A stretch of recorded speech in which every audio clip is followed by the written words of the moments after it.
19 ივლისს კუნძულ კინალიატაზე აფხაზეთის ავტონომიური რესპუბლიკისა და საქართველოს მთავრობის წარმომადგენლები იმყოფებოდნენ, სადაც მსოფლიო საპატრიარქოს მიერ ორგანიზებულ საერთაშორისო ახალგაზრდულ ბანაკს ეწვივნენ. ბანაკი მსოფლიო პატრიარქის ბართლომეოს პირველის ინიციატივით იმართება.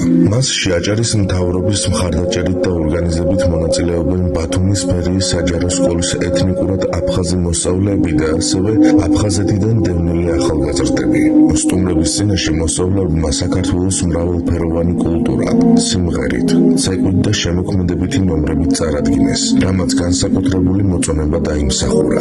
აჭარის კულტურის მინისტრის პირველმა მოადგილემ ვლადიმერ მგალობლიშვილმა აღნიშნა, რომ მსგავსი ბანაკები ახალგაზრდებს ერთმანეთთან დაახლოების და კულტურული დიალოგის უნიკალურ შესაძლებლობას აძლევს.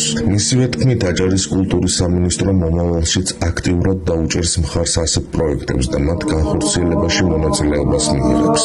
ვლადიმერ მგალობლიშვილმა განსაკუთრებული მადლობა გადაუხადა მსოფლიო პატრიარქ ბართლომეოს და აღნიშნა, რომ სწორედ მისი ინიციატივით ხორციელდება ეს მნიშვნელოვანი საერთაშორისო ახალგაზრდული ბანაკი, რომელიც მეგობრობის, მშვიდობისა და ურთიერთგაგების განმტკიცებას ემსახურება.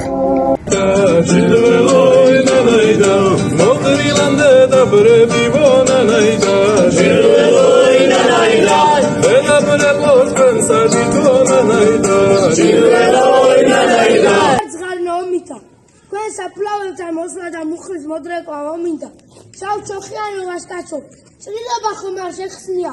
Es siskhli ais malaqa qachoebis sekhli. Enjami jawi mogi kudesla mazoda.